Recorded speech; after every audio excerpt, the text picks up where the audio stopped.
commanded an army that made the earth shake. He brought together scattered fighting people into one of the most powerful kingdoms in African history. His name was Shaka Zulu, a famous warrior king and a war expert often called the African Napoleon. His kingdom was an amazing example of order, planning, and hard work, a nation of warriors who listened to his every command. And yet, when he was killed, the great king died completely alone. No wife to cry for him. No official child to carry on his name and take over the huge empire he had fought hard to create. The seat of power he had built with force and fire was left for his power-hungry half-brothers to take. His direct family line ending the moment his life was taken. How could a man who built a huge kingdom, a master of ruling and leading people, fail so completely to build a family?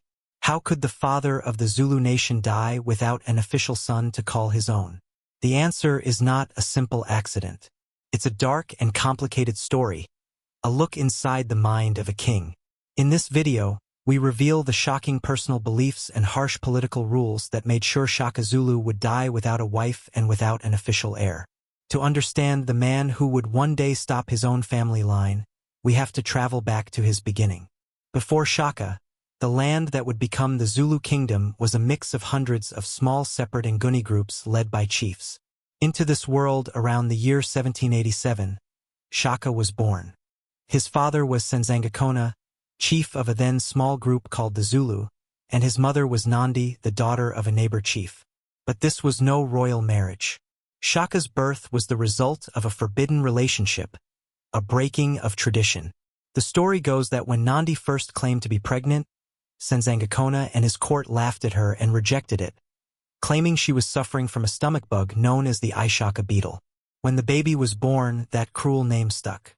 He was named Shaka, a lasting reminder of his troubled start. This was the first mark of shame placed upon him. Though his father eventually took Nandi as his third wife, it was a deeply unhappy marriage. Shaka was an unwanted son in a society where family history was everything. He and his mother were outsiders in their own home, facing constant teasing and shame. He was the boy with no rank, the living symbol of his parents' mistake. Growing up, he was bullied nonstop for being a fatherless child in a world that worshipped fathers and family lines. The anger eventually became too much. Senzangakona forced Nandi and her young son from his court, sending them away. For years, they were wanderers looking for safety. They first went to Nandi's people, the Langini, but even there they were treated as hated outsiders. Eventually, after a great shortage of food, they found safety with the more powerful Mthethwa, people led by the chief Dingiswayo. This childhood was a severe test of pain, a hard lesson in cruelty.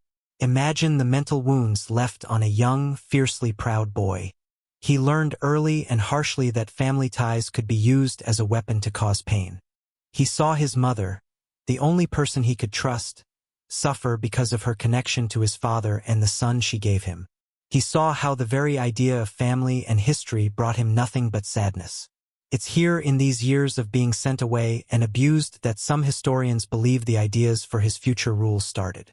A deep belief may have formed that personal connections were a weakness, that heirs were enemies in the making, and that total trust was a special thing he couldn't afford. The boy bullied for his family history would grow into a man determined to build an empire that answered to him alone, not to the messy and unreliable bonds of family. But Shaka's journey as an outcast was his test. The Mthethwa people who gave him shelter were led by a wise chief named Dingiswayo. Dingiswayo saw something in the intense young man, not an outcast, but a warrior of great talent. When Shaka grew up, he was placed into a Mthethwa age group regiment, the EZQ. Finally, Shaka found a place where he belonged. He didn't just do well, he changed everything. At the time, local fighting was very much like a ceremony. Fought with long, light-throwing spears called assegais. Armies stood at a distance, threw their spears, and often left with few deaths. Shaka saw this as a foolish game. He imagined a new way of fighting, total, final, and terrifyingly deadly. He got rid of the throwing spear and created the Iklewa, a short, wide-bladed stabbing spear supposedly named for the sucking sound it made when pulled from a human body. The Iklewa demanded face-to-face fighting, a brutal, close dance of death. He also developed a heavier shield for both attacking and protecting, and famously made his warriors get rid of their sandals to improve their speed and footing. But his most famous invention was strategy. The legendary Impondo Zankamo or bull's horns formation. The army was split into 3 parts. The chest fought the enemy head-on while the horns swept around to circle and destroy them. A 4th group, the loins, waited in the back to finish off any who tried to escape. This plan turned battles into slaughters. Under Dingiswayo, Shaka became a legend. But he was building more than a reputation. He was building a way of thinking about total control. He organized his warriors into highly disciplined groups called Amabutho age regiments, separating them from their families and clans. Their old identities were erased, replaced by a single loyalty, not to their clan but to Shaka. To strengthen this, Shaka started an extreme rule. His warriors were forbidden to marry. For men in their best years, family life was against the law. Any rule-breaking was reportedly punished with death. Marriage wasn't a right. It was a reward. Only when an entire group had served for many years, often into their late 30s or 40s, would Shaka give them permission to marry altogether. From a planning view, it was brutally smart. A warrior with a wife and children has mixed feelings, something that might make him pause in battle. But a warrior whose only family is his group and whose only father is his king has nothing to distract him. Shaka was building a society with himself at the very center. He created a generation of men married not to women but to war. In doing so, he prepared the way for a future where the government was most important and the family was less important. A rule he would apply most harshly to himself. In 1816, everything changed. Shaka's father, Senzangakona, died. With the military help of Dingiswayo, Shaka returned to the Zulu clan and quickly killed his half-brother to take the throne. Soon after, Dingiswayo was killed by a rival and Shaka took the forces into his own. The final limit on his greed for power was gone. What followed was the Mfikane or the crushing, a period of brutal fast growth. Shaka sent his army on neighboring clans. Those who gave up were taken in. Those who fought back were destroyed. In a terrifyingly short time, he changed the Zulu from a small clan into the strongest power in southern Africa. He now stood at the top of power, the king of the Zulu. Yet a strange question came up. Where was his queen? Where was his heir? As king, Shaka kept a massive royal household, the Isagadlo filled with hundreds of young women. Many were his partners, but none were his wife. Shaka never married, never entered a formal marriage that would produce what every king wants most, an official son. This wasn't a mistake. It was a planned, harshly forced rule. The king of the Zulu had made a shocking decision. He would never be a father to an official child. Some history stories and spoken traditions say that he enforced this with scary cruelty, saying that any woman near him found to be pregnant was immediately killed. While spoken traditions mention a possible secret son who escaped, Shaka left no official heir. Why this violent rejection of a king's main job? The answer likely lies in a mix of political fear and deep hurt feelings. Realistically, Shaka saw a son as a threat. A future king could become a reason for rebellion.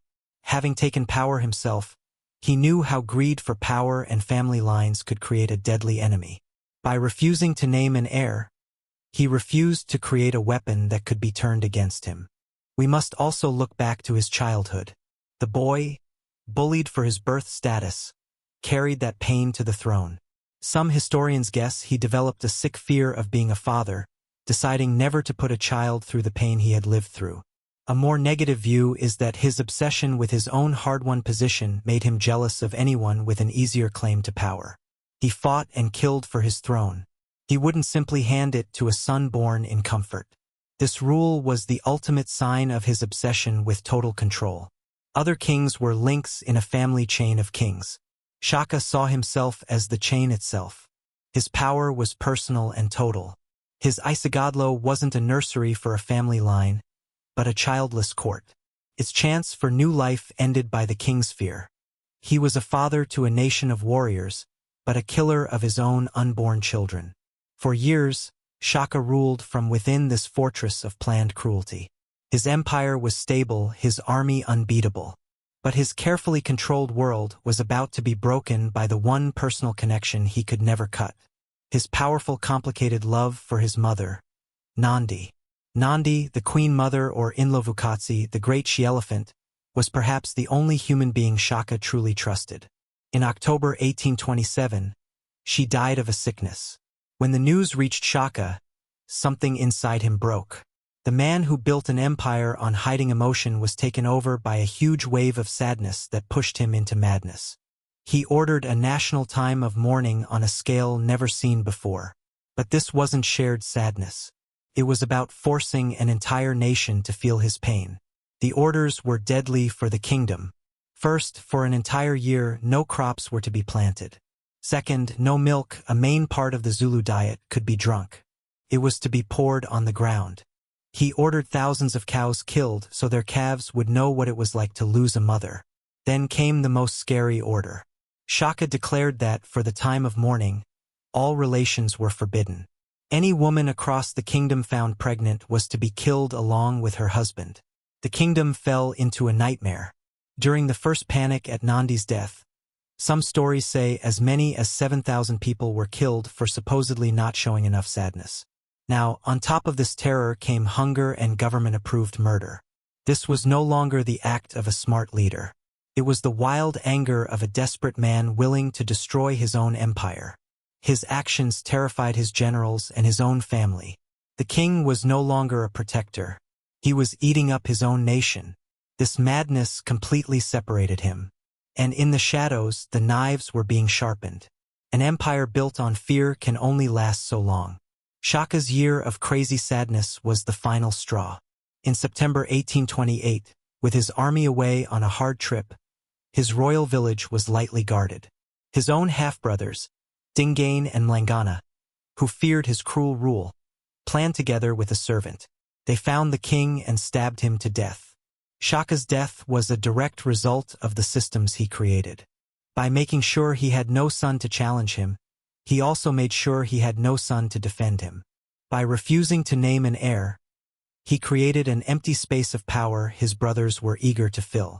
There was no clear line of who comes next, only a dead king and an empty throne.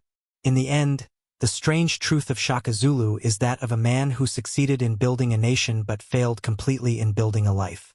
His lonely end was the final result of a lifetime of choices. The pain of his childhood created a deep fear of family and heirs. His political rules used staying single to build an army loyal only to him. His personal fear led him to the ugly rule of making sure he was alone. And finally, his crazy sadness after his mother's death showed him to his people as a broken, dangerous man, leading to his assassination. As he lay dying, legend says Shaka said a final predictive warning to his brothers.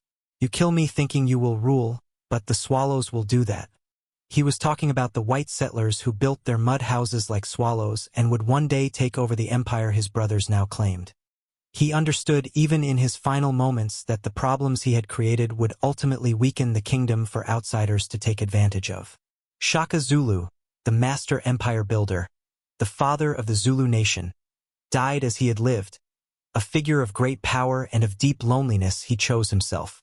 If you found this look at one of history's most interesting people fascinating, be sure to subscribe and hit the notification bell for more deep dives. Let us know in the comments. Was Shaka a smart nation builder or a cruel tyrant?